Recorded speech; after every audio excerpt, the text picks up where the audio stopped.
बबलू हाथी सुबह सवेरे अकेले वन में टहलने के लिए निकला। वह अपने ही धुन में चला जा रहा था। लगता था उसके दिमाग में कोई उलझन है जिसे वह सुलझाने की कोशिश कर रहा था। सड़क पर आगे बढ़ते ही उसके सामने चीकू खरगोश भागा। बबलू का पैर उसके ऊपर पड़ने ही वाला था कि चीकू जोर से चिल्लाया। उसकी आवाज सुनकर बबलू ने अपना पैर पीछे खींच लिया। कहाँ खोए हो बबलू भाई? कहीं नहीं, बस कुछ ऐसे ही सोच रहा था। किस बारे में? तुम जानकर क्या करोगे? शायद मैं तुम्हारी कुछ मदद कर सकूं। तुम तो जानते हो आजकल वन में कितनी चोरियां हो रही हैं, पर चोर का कोई अता पता ही नहीं है। इस बात को लेकर वन के सारे प्राणी चिंतित थे। वे वहाँ खुद को सुरक्षित महसूस नहीं कर रहे थे। अरे चीकू भाई, हम मजबूर हैं। हम चोर को पकड़ ही नहीं पा रहे हैं। वह बहुत चालाक है और अपने काम को बड़ी कुशलता से अंजाम दे रहा है। कहीं कोई सबूत ही नहीं छोड़ रहा। हमारे राजा इस बात को लेकर बहुत चिंतित हैं। यही कारण है कि हम सब इस बारे में सोच रहे हैं। अब तुम मेरी इसमें क्या मदद कर सकते हो? मैं कुछ सोचता हूँ, हो सकता है मुझे कोई उपाय सूझ जाए। प्रयास करने में कोई हर्ज तो नहीं है। तुम ठीक कहते हो चीकू, लेकिन वन के गुप्तचर भी अभी तक इसका कोई हल नहीं निकाल सके। इतना कहकर वे चुप हो गए। बबलू की बातों ने चीकू को सोचने के लिए मजबूर कर दिया।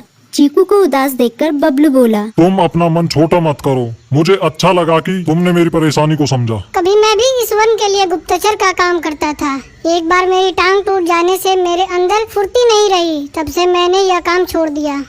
चीकू, तुम चाहो तो यह काम दोबारा कर सकते हो। वन के प्राणी ज्यादातर दिन में भोजन की तलाश करते हैं, वे रात को आराम करते हैं। तुम दिन रात दोनों में ही भोजन की तलाश में निकल सकते हो। हो सकता है रात को तुम्हें कुछ ऐसी बातों का पता चल जाए जो हमारे काम की हो। हाँ बबलू, तुम ठीक कहते हो। मैं आज रात को वन में घूम कर इस बात का पता करने की कोशिश करता हूँ। थोड़ी देर बातें करके चीकू अपने बिल की ओर बढ़ गया और बबलू अपने रास्ते चला गया।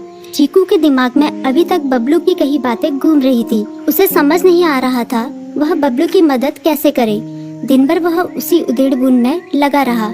शाम होते ही चीकू कुछ सोचने लगा और वह चुपचाप बिल से बाहर निकल आया। चीकू की पत्नी ने देखा तो बोली, इस समय कहाँ जा रहे हो? बाहर खतरा है। खतरा तो सुबह भी रहता है, लेकिन खतरों से डर कर हम भूखे तो नहीं मर सकते। मैं बाहर घूम कर आता हूँ। इतना कहकर चीकू रात को बिल से बाहर निकल आया। कुछ दूर जाकर उसकी नजर बंकू उल्लू पर पड़ी, जो कुछ ही दूरी पर था। वह पेड़ की डाल पर बैठा अपनी गर्दन चारों तरफ घुमा रहा था। वह तेजी से पेड़ की एक डाल से दूसरी डाल पर उड़ रहा था। बंकू की नजर उस पर नहीं पड़ी थी। कुछ सोचकर चीकू पेड़ के पीछे से बाहर निकलकर थोड़ी खुली जगह पर आ गया और वहां से बंकू उल्लू को देखने लगा। बंकू ने चीकू को अंधेरे में भी देख लिया, पर उसने उसमें कोई उत्सुकता नहीं दिखाई और अपनी गर्दन चारों ओर घुमाता रहा। चीकू बड़ी देर तक बंकू की हरकतों पर नजर रखे रहा। वह थोड़ी देर तक खुले मैदान में खड़ा रहा, पर बंकू ने उसे देखकर भी अनदेखा कर दिया। उसने महसूस किया कि बंकू के आसपास चमकू चमगादड़ भी मंडरा रहा था। कुछ देर वन में घूमने के बाद चीकू अपने बिल में लौट आया और